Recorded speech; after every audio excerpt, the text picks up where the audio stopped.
April 28, 1996.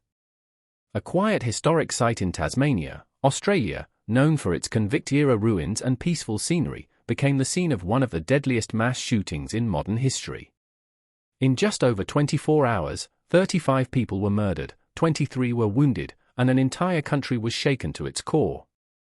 This is the story of the Port Arthur Massacre, the man behind it, the victims, the response, and how one tragic day led to sweeping gun reform that would reshape a nation.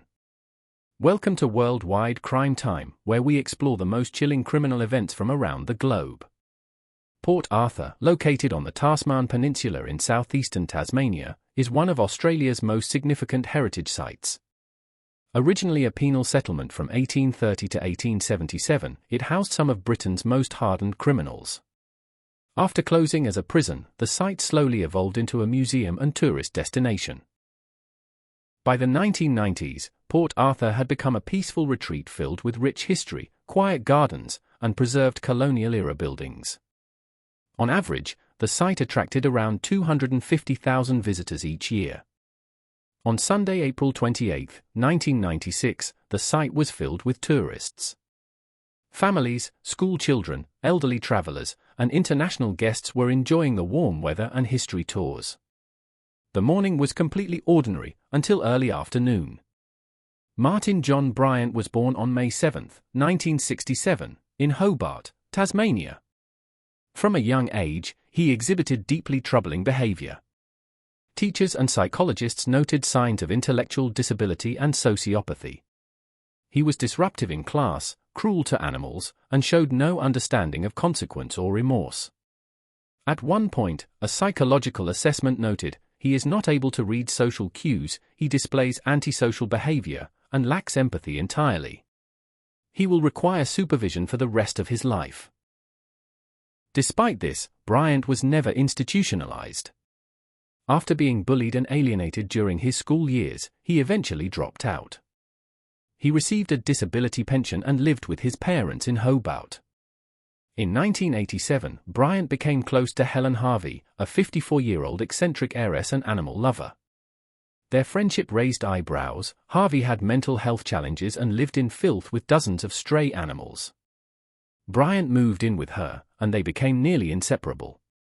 In 1992, the pair were in a car crash that killed Harvey. Bryant, who had been in the passenger seat, inherited her estate, including a mansion and over $500,000 Australian dollars. After his father took his own life in 1993, Bryant's mental health further deteriorated. He traveled frequently, often flying first class and boasting about his wealth to strangers. He was lonely, unstable, and increasingly obsessed with mass shootings, particularly the 1992 Dunblane Massacre in Scotland. In the months before the massacre, Bryant began purchasing firearms, including a Colt AR-15 and an FN-FAL semi-automatic rifle. Despite his mental state, he was legally allowed to buy these weapons. He visited Port Arthur in the days leading up to the attack and stayed at the Seascape Guest House, run by David and Sally Martin, a couple he reportedly despised. His resentment stemmed from a childhood grievance, believing the Martins had bought property he felt was owed to his father. On the morning of April 28, Bryant had breakfast with his girlfriend at home, left around 9 a.m., and drove to Port Arthur with his weapons packed into a sports bag. At 1:10 p.m., Bryant entered the Broad Arrow Cafe, which was crowded with over 50 patrons. He sat down, ate lunch, and made small talk with a few guests. Witnesses later described him as calm but strange. Without warning, he opened his sports bag, pulled out the AR-15, and began firing at close range. The first victim was a man named Mo Yi-ing, followed by his wife, Chin Ai-yi. Within 15 seconds, Bryant had killed 12 people. He continued firing, killing 20 people and injuring 12 more in just 90 seconds. He then moved to the gift shop, where he murdered several more people, including a mother named Nanette Maikak and her 2 young daughters, Alana and Madeline. Witnesses say Nanette pleaded for her children's lives before she was shot. Next, Bryant moved to the parking lot, where he hijacked a BMW by killing its occupants. He drove toward the Seascape Guest House, killing more people along the way. By the time he reached Seascape, 32 people were dead. There, he killed the Martins and took a hostage named Glenn Pears.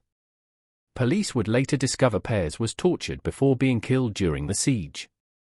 The siege at Seascape lasted more than 17 hours.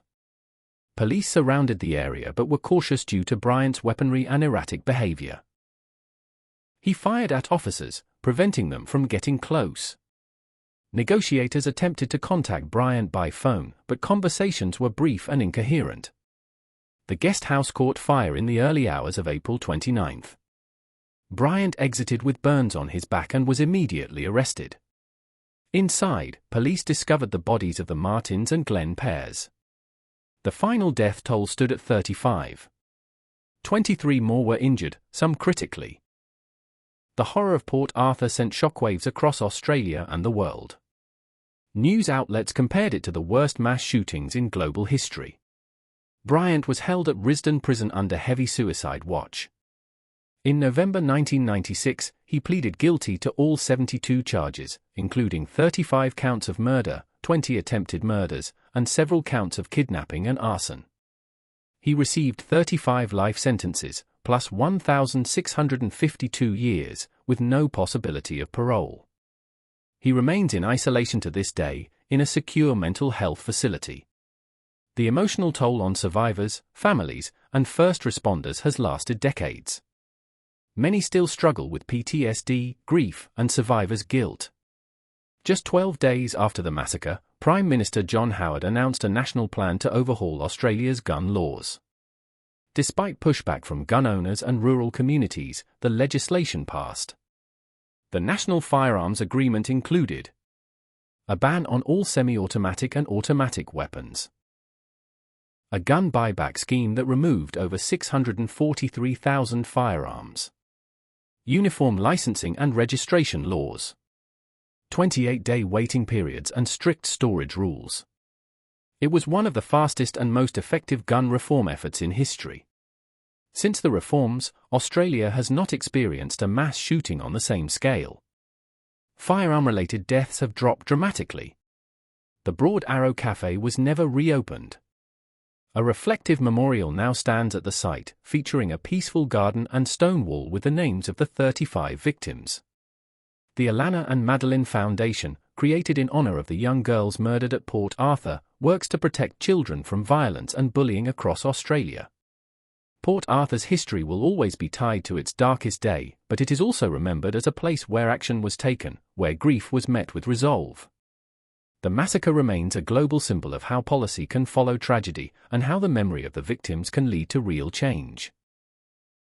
The Port Arthur Massacre wasn't just a horrific event, it was a national reckoning. It exposed the gaps in mental health oversight, gun regulation, and public safety. But it also proved that change is possible, and that governments can act swiftly in the face of unspeakable loss. Thank you for watching Worldwide Crime Time. If this story moved you, please like, comment, and subscribe. Let us know what you think. Should more nations follow Australia's example when it comes to gun reform? Stay safe. Stay informed. And above all, remember the victims.